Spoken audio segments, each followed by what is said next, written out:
In this game, we're going to be taking a look at a French tirage. And I think objectively, the best way to play against the French, and I say this as a French author, is with 3 knight c3. But when you play 3 knight c3, you got to contest with classical Winnower, Rubinstein. There's a number of different lines. I mean, McCutcheon can be in there depending upon your move order. There's a lot. Whereas with the tirage, you can cut down on a lot of the theory. And I think this is the second time I've mentioned Karpov in the series. And when he was an e4 player, he would run a clinic on how to play these positions with white.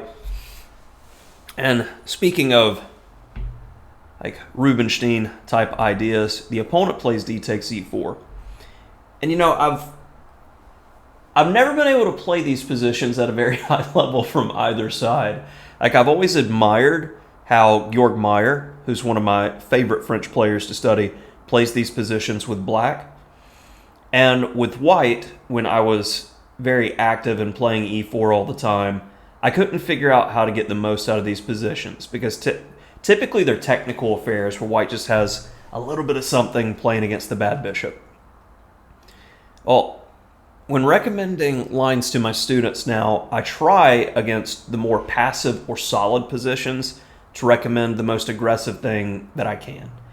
And in this case, I'm playing against a 2559 rated blitz player in Lichess, so quite competent, we'll say.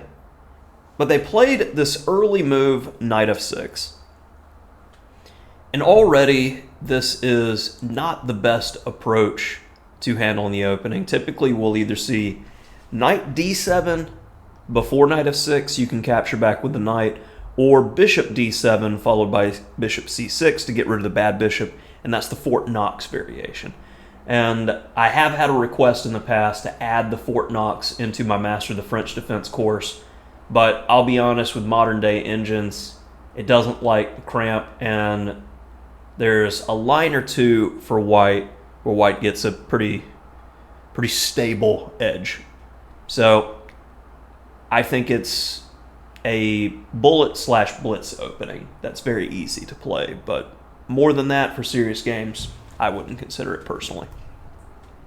So knight f6, how should we handle this kind of move? Well, if you know the theory that knight d7 needs to be played before knight f6, we need to ask the question, why? And this is like when I'm asked, how do you study openings? Well, I like to study the main line, understand move by move what the ideas are surrounding the main line, so that if the opponent deviates from it, we do a comparison to see if we can't punish it. And in this case, I take before they can play knight b to d7 to shore up that knight. That's going to bring the queen out early. Now, how can we punish the queen? Well, knight f3. I'm looking to play bishop g5. I feel like black's going to get into some pretty serious trouble quite quickly here with this type of idea where it's tempo, and I'm kicking the queen around. Well, after knight f3, my opponent needs to make a concession with h6. And I'm already starting to form my plan. Is these last two moves by black were suboptimal. But h6 needed to be played, otherwise you're going to lose more time. So h6 is not a great move if you're going to be attacked on the king side. So when thinking about this position, I'm like, okay, how can I get the most aggressive structure? How can I get the most aggressive position available to me? Well, castling queenside is always a good option in king-pawn games if you're looking to muddy the waters a bit. So where's the best square for my c1 bishop? e3. Okay, so potentially black's looking to trade off an attacker with like bishop f4. I'm not having any of that. Queen d2. We also need to get the queen out of the way in order to castle. All right, we've got a nice opposite side castling position. So knight c6 is played. Black still has the typical problem in the French, the bad bishop on c8. Looking to play e5 to fix the problem. So this is already a critical moment. Well, how can I get my position working in the long term? Don't see how I'm stopping e5 easily, and I can't exactly launch the g-pawn right now because I've got a problem with the knight. And in typical fashion for me, I just play a solid move to see what the opponent's going to do. Let me ask our engine lord what he believes here. And bishop e2, as I'm slowly going through the game now and thinking about it, bishop e2 makes a lot of sense to shore up the knight with the idea of potentially rook g1 and g4 to follow. Bishop b5 is also a consideration by the engine, but I want to keep pieces on the board, and I'm thinking about kingside attack. So if I had a do-over, I would go with bishop e2 because it completes development, connects the rooks, and gets ready to push our plan in an opposite side castling position, which is throw the kingside pawns. I, for some reason, played h3. Now, it's not a terrible move, but what does it do? Could have played much better there. So after bishop d7, another feel-good move, king b1, and finally black plays e5. Well, I've pretty much got to take this. And now I go bishop b2 because if you decide to take me, I'll have a great square for my bishop and I can pressure the queen side. Also, I do like the X-ray on the d7 bishop here with my rook and queen battery on the d-file. So bishop e6 looks like he's trying to take control of the c4 square. So he can play something like knight c4, and I'm going to have to give up the bishop pair. Being it's an open position, I'm not a big fan of making that trade. So how would you handle this position? How can we make the most out of our current situation? Well, I don't want that knight to move on e5, or I need to play against c4. So some of you, the mindset that you had as soon as you say, oh, he doesn't want to allow the knight to go to c4, I should play b3. Well, b3 could create square weaknesses around the king. Not a big fan of that either. As soon as you play b3, I start looking at ideas like a5, a4, or bishop a3, and we've got all this air around the king.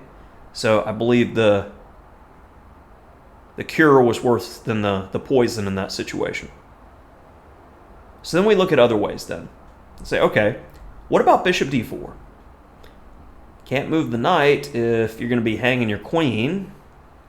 And now you just have to deal with this tension. Is there a good way to get out of the tension, though? Say, for instance, if knight takes f3, I'm not going to take the queen because he can take me with check. I'm going to capture back. And after takes, we have completed development and still have pressure.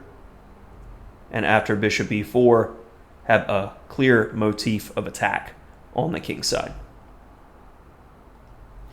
My opponent played rook a to d8, though. So how can we improve the position and increase pressure here? Queen c3. Getting to the point of impossible to hold on to all the material. So now, this is something that I get questions from my students in the range of 1,400 to about 1,800 all the time. So I'm up material, I know I'm winning, and I somehow lose the game. Technique is something that goes out of the window for a lot of chess players when they know they're winning because they relax.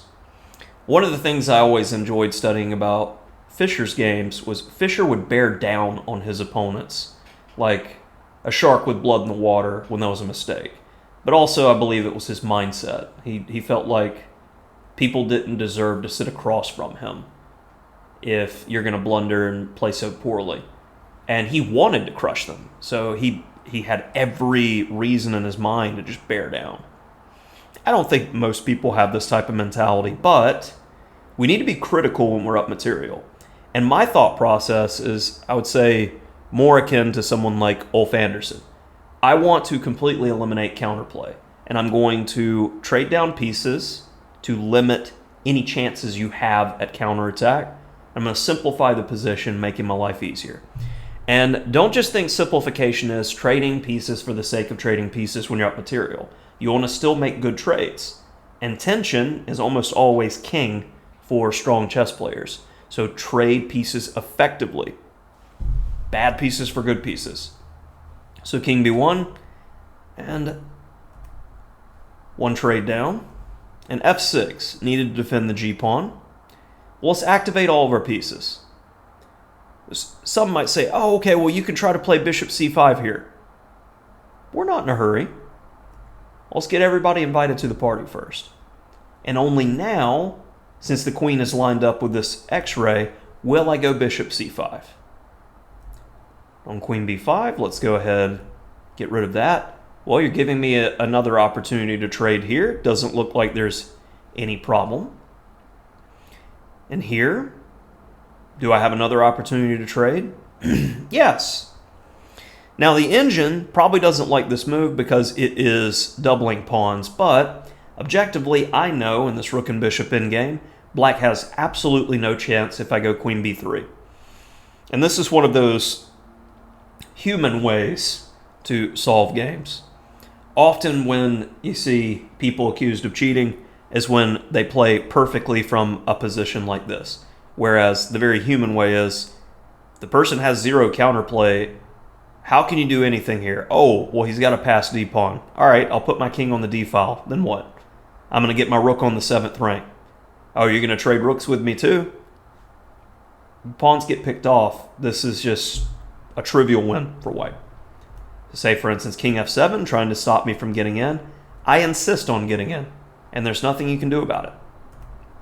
And after rook e7, my opponent resigned, as understandably, no counterplay, things are going to fall. There's no way that the rook can really get in and active into the game. And with all of our base pawns covered, GG. So hopefully you enjoyed this. Tarrasch turned into a odd Rubinstein. Hopefully you got some attacking ideas, and it helped you out.